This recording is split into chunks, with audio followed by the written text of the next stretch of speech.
Boa noite a todos. Hoje, então, estamos encerrando o capítulo 16 do Evangelho segundo o Espiritismo e é o último item que nós vamos estar trabalhando desse Evangelho. Transmissão da fortuna aos filhos. É um trecho pequenininho.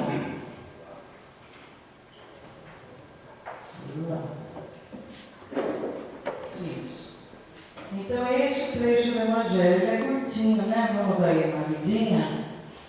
Transmissão dos bens aos filhos. O princípio segundo o qual o homem não é senão o depositário da fortuna que Deus lhe permite gozar durante a vida, tira-lhe o direito de transmiti-la aos seus descendentes. O homem pode perfeitamente transmitir, depois da sua morte, do que gozou durante a vida, porque o efeito desse direito está sempre subordinado à vontade de Deus, que pode, quando quiser, impedir seus descendentes de gozá-lo. É assim que se vê desmoronarem fortunas que pareciam solidamente estabelecidas. A vontade do homem em manter sua fortuna na sua descendência é, pois, impotente, o que não lhe tira o direito de transmitir o empréstimo que recebeu, uma vez que Deus retirará quando julgar conveniente.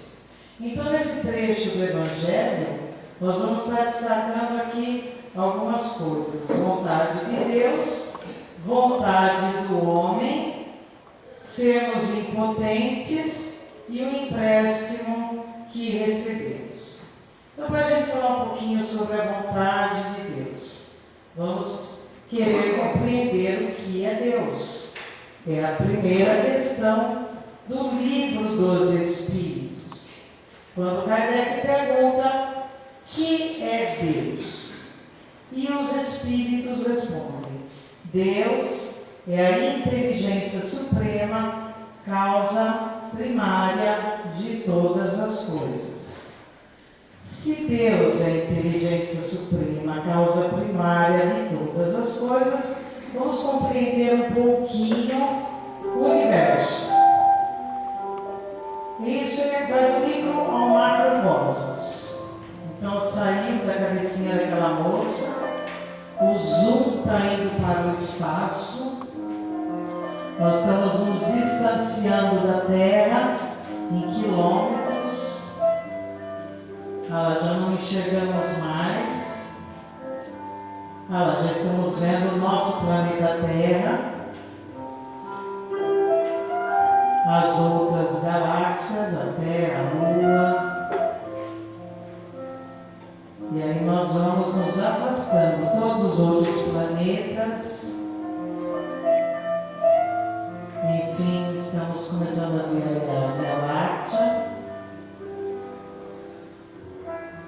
Já não enxergamos mais a Terra.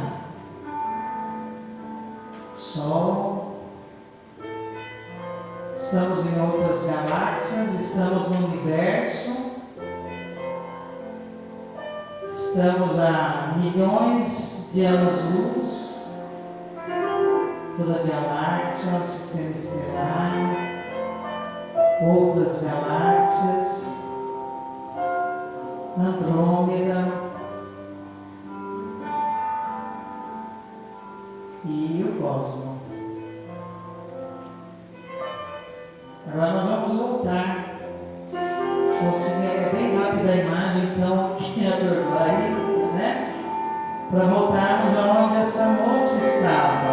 Saímos do macrocosmos, estamos retornando agora para o planeta Terra. Chegamos na Terra e vamos chegar exatamente de onde nós saímos e vamos adentrar o microcosmo, que é pela pupila dos olhos dela, a íris. Estamos adentrando agora o microcosmo.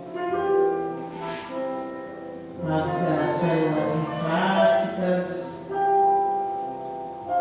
os cromossomos, o DNA, os átomos, as menores partículas, os elétrons, os átomos,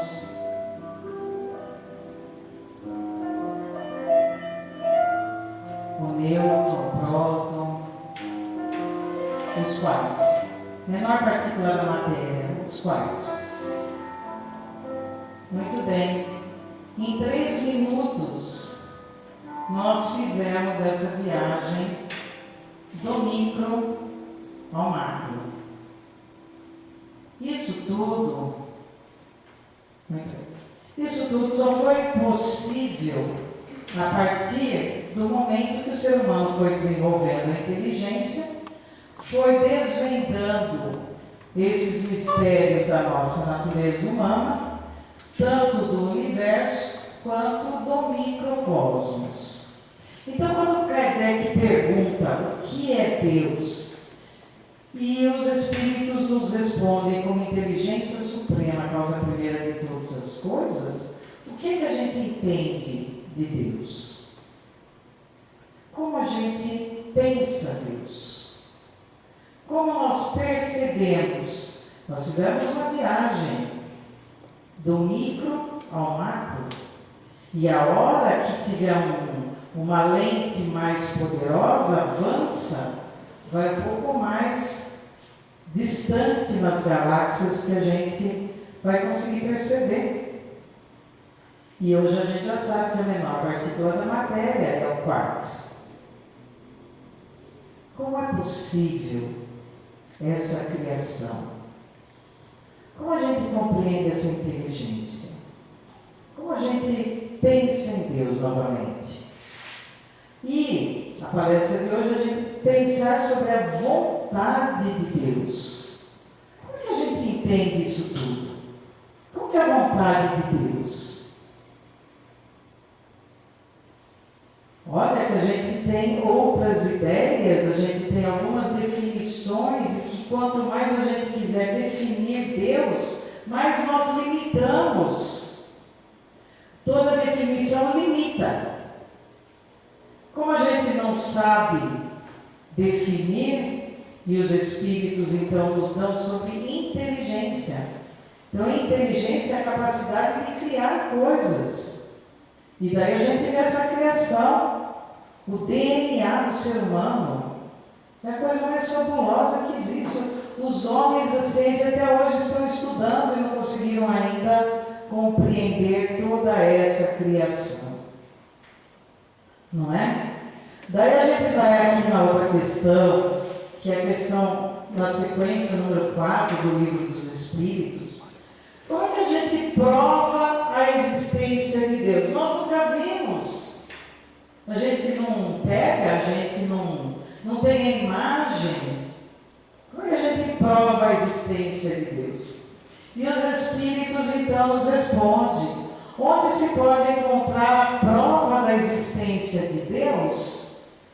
No axioma que aplicais às vossas ciências. Não há efeito sem causa. Procurai a causa de tudo, o que não é obra do homem, e a vossa razão responderá. Muito bem. Algum homem criou o DNA? Pode responder. Não. Não? Isso. Não.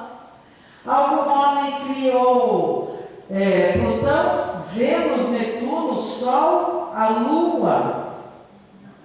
Não. A Via Láctea? Não. Não foi? Nenhum homem criou isso tudo? Como é que eles existem? Como é que a gente fez tudo? E daí tem aqueles que falam, mas eu não acredito em Deus. Não tem problema, porque Deus acredita na gente, não acredita? Sim. Nós não estamos aqui, dentro desse micro ao macro, macro, nós não somos uma criação de Deus? O nosso DNA não é único, exclusivo, nosso? Que é diferente. Meu filho pega uma parte do meu DNA, mas tem a parte que é dele. Eles conseguiram fazer aquela clonagem, inclusive de ovelhas, não é isso? Mas conseguiram clonar uma célula viva. Ninguém conseguiu criar uma célula viva dos homens. Se então ninguém conseguiu criar, como é que a gente encontra a prova de Deus?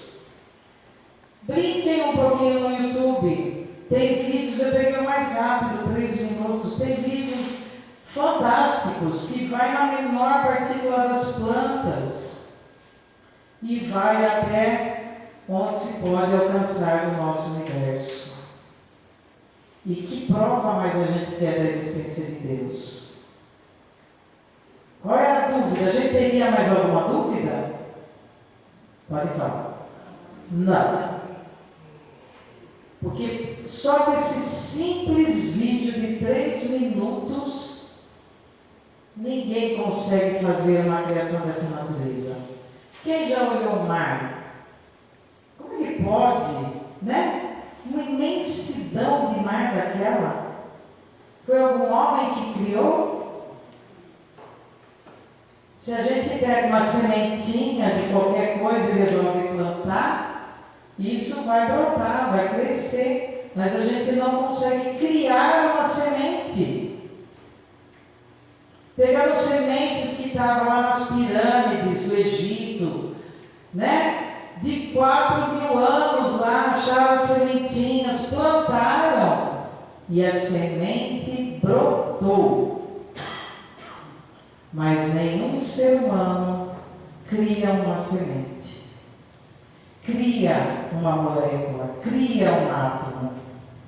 Então, quando a gente conversar com alguém que quer saber sobre uma prova aqui da existência de Deus, é só perguntar. Então, o homem criou aqui essa casa, criou a madeira, criou o computador, cria um celular, mas não cria o mar, não cria o céu, não cria as estrelas, não cria a natureza, os reinos da natureza. A gente não consegue criar uma pedra, né?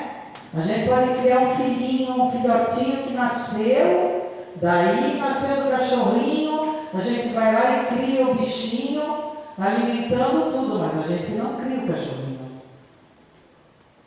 né? Muito bem.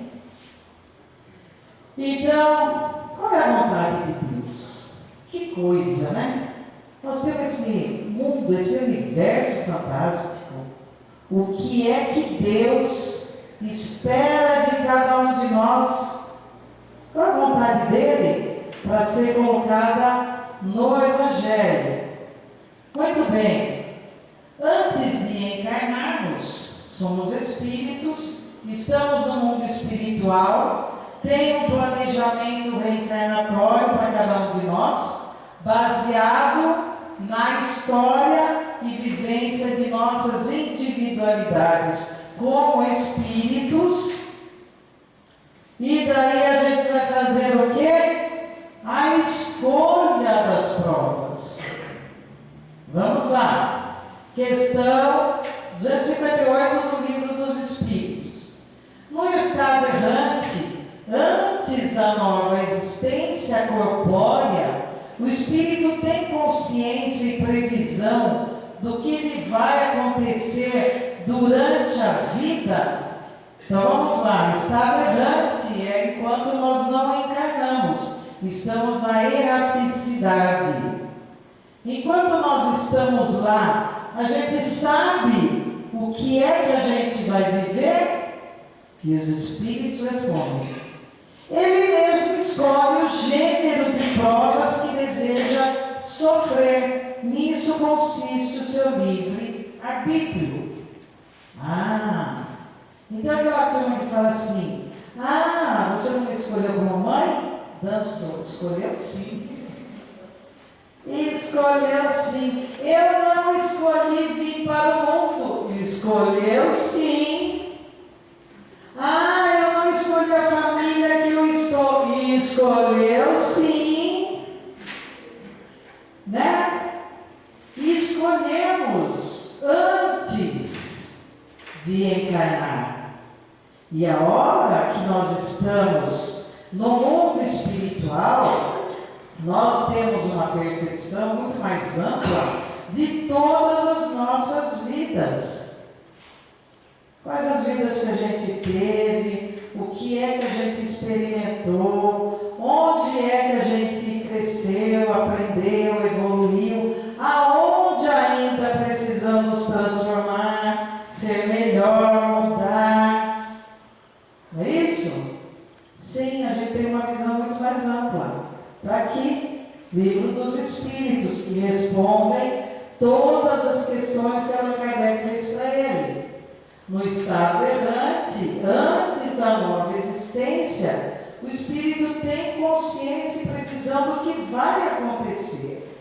Então, se ele vai vir de uma família rica, como é o caso do nosso tema, vai ser filho de herdeiro, grande herdeiro de uma fortuna, ele vai passar por essa experiência, é a prova que ele escolheu. Não é? Vamos lá.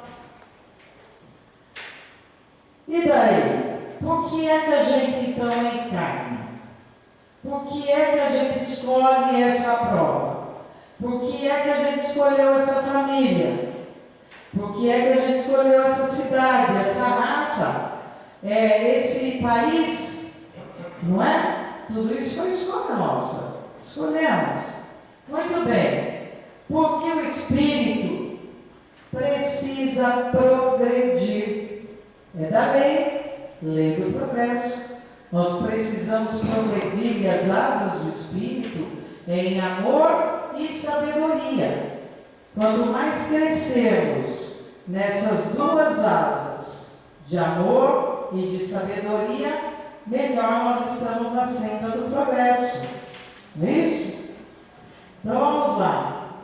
É a aspiração pelo melhor, pelo bem, e a prova da existência em nós de um princípio superior que nos encaminha para destinos mais altos, que nos lança sempre para frente, nos domínios do pensamento e da consciência. A lei do progresso está na nossa consciência. Cada um de nós sabe, de alguma forma, quando a gente acerta, quando a gente não acertou muito bem, quando a gente fez o que devia, quando a gente fez o que não devia. Por que isso nos atormenta? A lei está inscrita na nossa consciência. Portanto, temos a aspiração pelo melhor, pelo bem, e a prova de que esse princípio superior está dentro de nós. Qual é a vontade de Deus? O progresso é uma lei que se realiza independente da vontade do homem. Né? Está aqui no Evangelho segundo o Espiritismo. Acontece independente do homem. Então, quando a gente não vai muito pelo amor, nós vamos pela dor. Por que será que vem a dor na experiência humana? Será que vem para nos redirecionar nossas visões equivocadas do entendimento da razão do ser? Sim. Não é? Portanto, a lei do progresso está na nossa consciência. Abrange a ideia da perfeição e do aperfeiçoamento. Muito bem. Então, é necessário distinguir o que é a obra da vontade de Deus e o que é a vontade do homem. Olha que interessante. Não é isso que começou a falar o Evangelho para nós? Nós precisamos saber qual que é a vontade de Deus, qual que é a vontade do homem. Então a gente vem aqui para um mundo extremamente materialista, capitalista, onde os valores são, quais são os valores? De aparência, de poder, de fortuna, essa turma toda é reconhecida. E os outros valores, como são? Na Faculdade de Psicologia da USP, teve um professor que fez um trabalho muito interessante sobre o homem invisível. Então, ele era um mestre em psicologia, dava suas aulas pela manhã, saía da aula, vestia uma roupa de gari e andava o resto da tarde pela faculdade. Quantas pessoas vocês acham que reconheceu o mestre? Ninguém. Por quê? Ele estava com roupa de gari, ele tirou a roupa de mestre. Então a roupa está falando do que cada um é, daquilo que somos, através de uma roupa, através de um carro, de uma casa.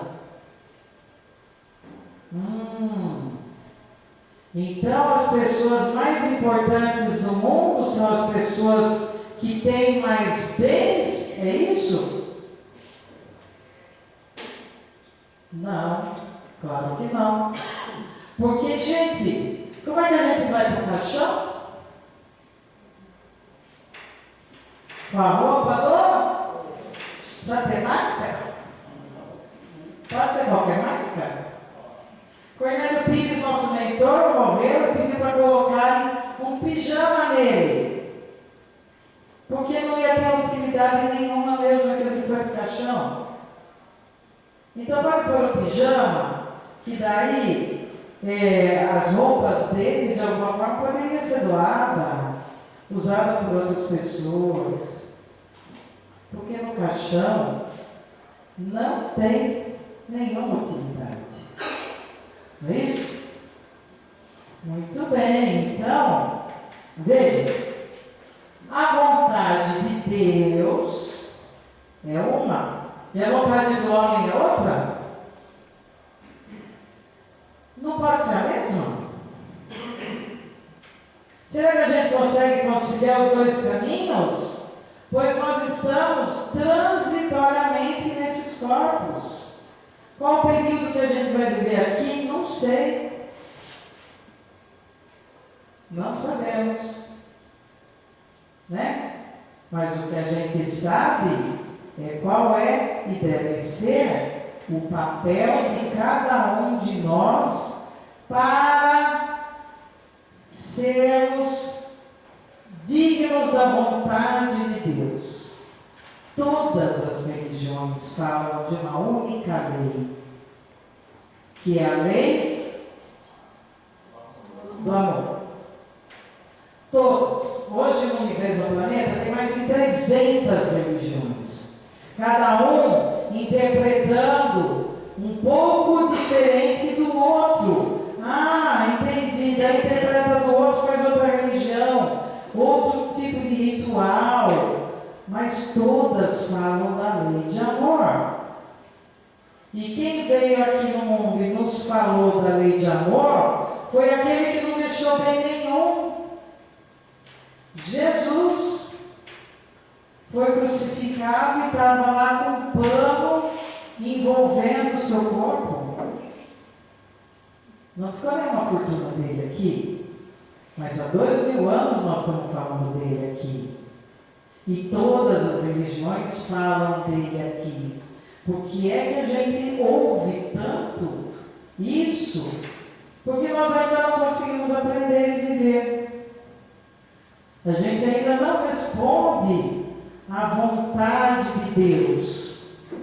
Ou seja, eu peço muitas coisas para Deus, mas as coisas que eu peço para Deus é vontade de Deus ou é a vontade do homem?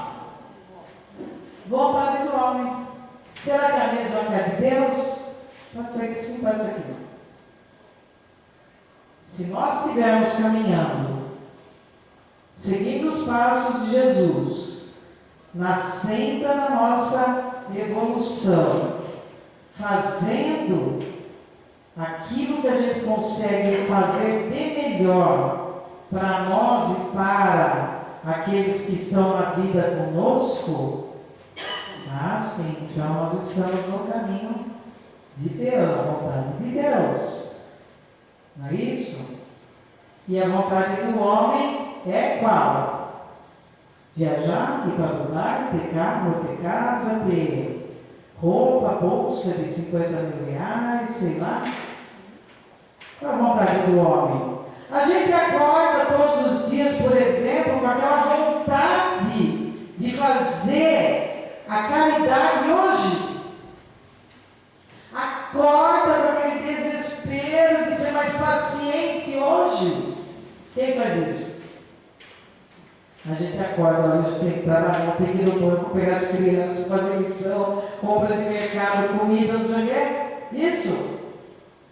E os valores? E as virtudes? A gente põe na nossa geladeira aquela plaquinha, hoje eu tenho que ser mais tolerante? Hoje eu tenho que amar mais?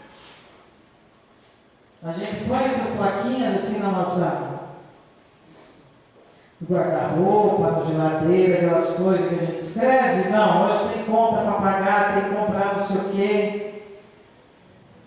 Vontade do homem ou vontade de Deus? Vontade de Deus ou vontade de homem? Porque eu estou na família que eu estou. Porque eu estou na família que eu estou. O que eu preciso aprender no meio ao qual eu estou inserido? Exatamente no núcleo familiar. O Chico fala muito claramente, né, para cada um de nós, quando a gente reencarna, não tem nenhum erro de endereço. Não tem. Então nós estamos exatamente onde a gente precisa estar. Porque o nosso aprendizado está aqui, nesse cadinho redentor que é o lar, onde a gente procura conciliar o menor número de pessoas. E a partir do momento que começa a se conviver entre dois, aumenta um pouquinho, 3, 4, já as famílias são menores, né? A minha mãe teve 17 irmãos, por exemplo. Eram famílias muito grandes, hoje nós não temos mais isso, né, Jorge? Então, e as famílias ficaram menores para a gente conseguir conviver melhor com aquele que está mais próximo de nós, na família. Tem erro de endereço? Não, você não errou não. Né? Está certinho, porque eu estou na família que eu estou. Porque é nela que vai fazer com que as asas do Espírito que existe dentro de cada um de nós possa progredir. Muito bem. Portanto, Deus não permite ao homem que tudo seja revelado nesse mundo. Porque eu não sei o que aconteceu comigo, porque eu tenho um filho que é assim, um pai que foi assim, uma mãe assim.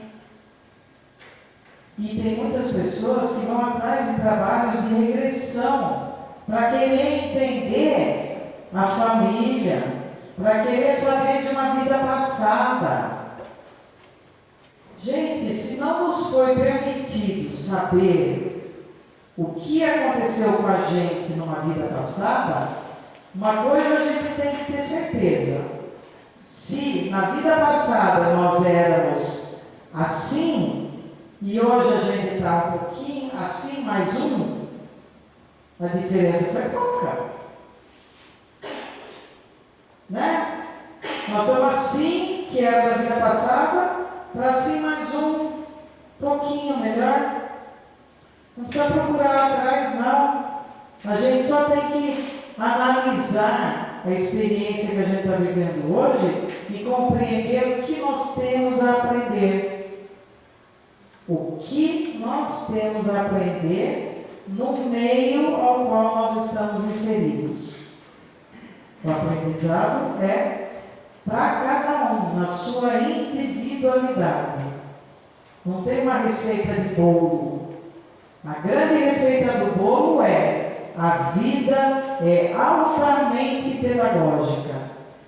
Se a gente entender, nós vamos aprender o tempo inteiro.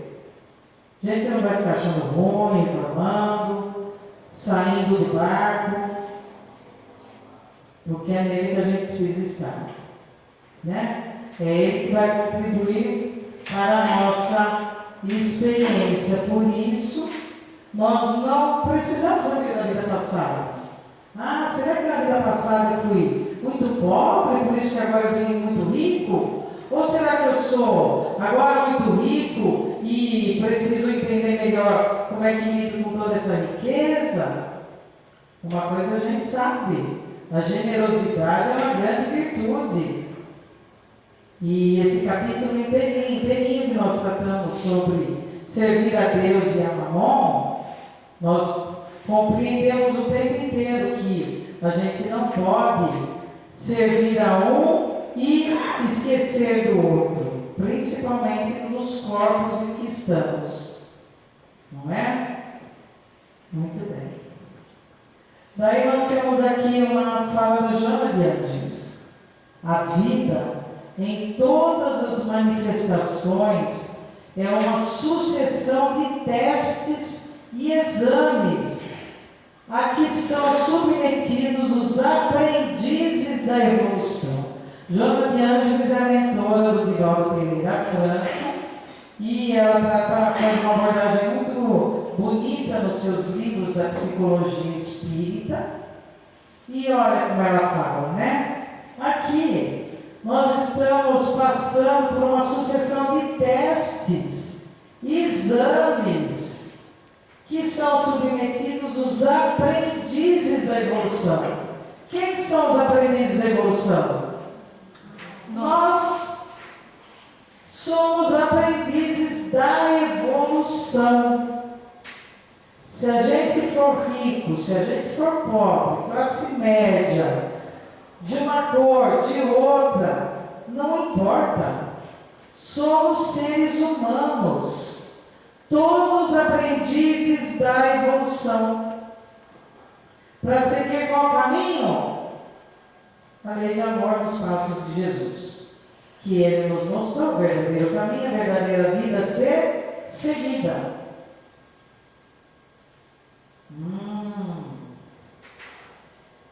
Então, somos aprendizes e a gente se preocupa muito em aprender outra língua. Hoje eu tomei um break para fazer o vídeo aqui, pedir ajuda para meio mundo. Não sei fazer isso, eu preciso aprender. Mas a gente se preocupa muito em aprender essas coisas. E como fica a bondade do meu coração? Eu também me preocupo com ela. Eu também me preocupo no exercício de fraternidade para viver. Ou a gente briga em casa? Por que a gente briga em casa? Alguém briga em casa aqui? Não. Todos espíritos puros, olha, evoluídos. Não é dessa turma, não, então eu vou falar para outra turma. Quem briga em casa? Né? Por que briga em casa? Fecha a geladeira, aliás é um problema com a geladeira. Né? Vale a pena? É para isso que nós estamos como aprendizes da evolução. É esse o nosso teste e exame? É esse o nosso teste e exame? Joana de Ângeles tem essa mensagem linda para nós. Muito bem, tem mais uma dela.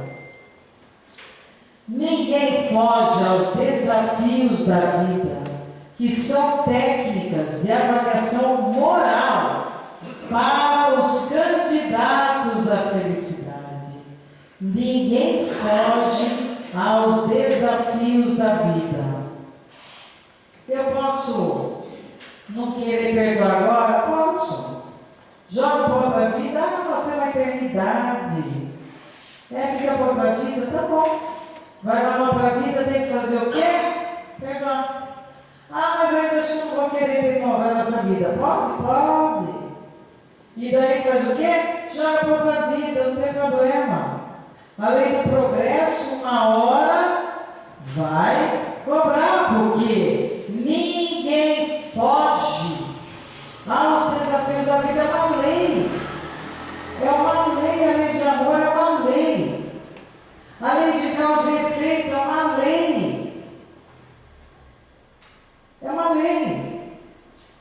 A gente, se não cumpre as leis aqui humanas, a gente tem aí uma penalidade, não é? Vai pagar uma multa, fazer alguma coisa assim.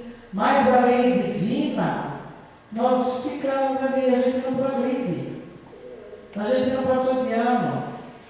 A gente não conquistou o progresso. Está dentro da nossa escolha? Sim, está dentro do nosso livre-arbítrio. E Deus deixa. Mas, aquele tempo que cada um de nós poderia ser um pouquinho mais acelerado, pois somos espíritos, somos seres inteligentes da criação, fomos criados por Deus, a sua imagem e semelhança. Semelhança onde? Na inteligência.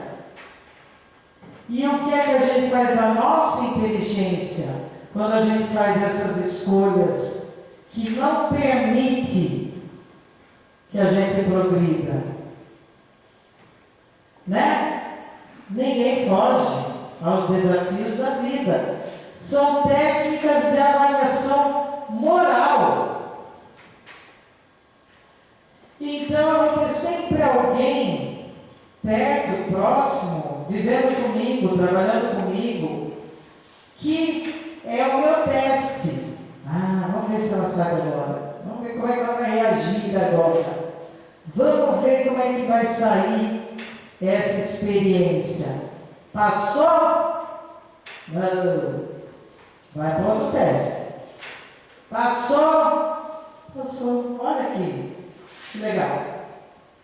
Suportou. Né? Controlou a impulsividade.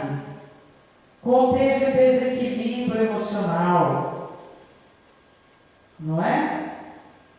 Então já teve uma reação diferente. Muito bom, passou pela prova. Não conseguiu fugir. A avaliação é moral. Nós vamos fazer para o outro aquilo que a gente não quer para nós? Esse é o grande parâmetro. Esse é o nosso divisor, o nosso condutor. Faço isso? Será que eu gostaria de receber? Então, vamos rever. Vamos repensar. Não é? Porque a avaliação é moral. E moral não é quando alguém está olhando aquilo que a gente está fazendo. A moral e a ética é quando eu faço aquilo sem ninguém estar olhando, apenas a minha consciência. Aí tem até um conto interessante, né? Um mestre, eles estavam lá no mosteiro e caiu uma parede do mosteiro. E eles não tinham dinheiro para construir, fazer o mosteiro. E o mestre fala para os discípulos: vocês vão ficar de madrugada, vão até a vila e roubem o material de construção quando ninguém estiver olhando. E os discípulos vão lá, né? Pega um material, pega outro material, e um dos discípulos não pega nada. E o mestre fala para ele: mas escuta, você não foi lá na vila? Você não era para ter pego o material lá da vila para a gente consertar aqui? O discípulo falou: sim, mas o Senhor falou que era para fazer aquilo quando ninguém estivesse olhando, mas eu estava olhando. A nossa consciência é com ela que a gente vai dormir, é com ela que a gente vai conviver, é com ela que a gente vai sair desse corpo. É esse aspecto moral que realmente vai propiciar para cada um de nós essa candidatura à felicidade, porque nós vamos estar em paz conosco próprios. E é isso que conta, a nossa própria consciência. Então podemos transmitir a herança aos filhos, conforme a Escritura, sim. Mas se for da vontade de Deus, que esse filho viva realmente com essa fortuna, porque é do aprendizado desse Espírito, as coisas vão acontecer. Caso não seja, porque a vontade de Deus é que ele cresça e aprenda de outras formas, daí isso às vezes a experiência ela é alterada, né? Então encerramos hoje aí o capítulo do Servir a Deus e a Mamon. Espero que tenha tido uma boa reflexão para todos nós do grupo, que tenhamos um entendimento maior dos espíritos que somos, nos corpos em que estamos, para que possamos aí participar desse banquete, onde cada um de nós é convidado diariamente para sermos realmente melhor, fazermos um mundo melhor, colaborar para que todos no nosso ambiente possam realmente progredir e evoluir em amor e em sabedoria.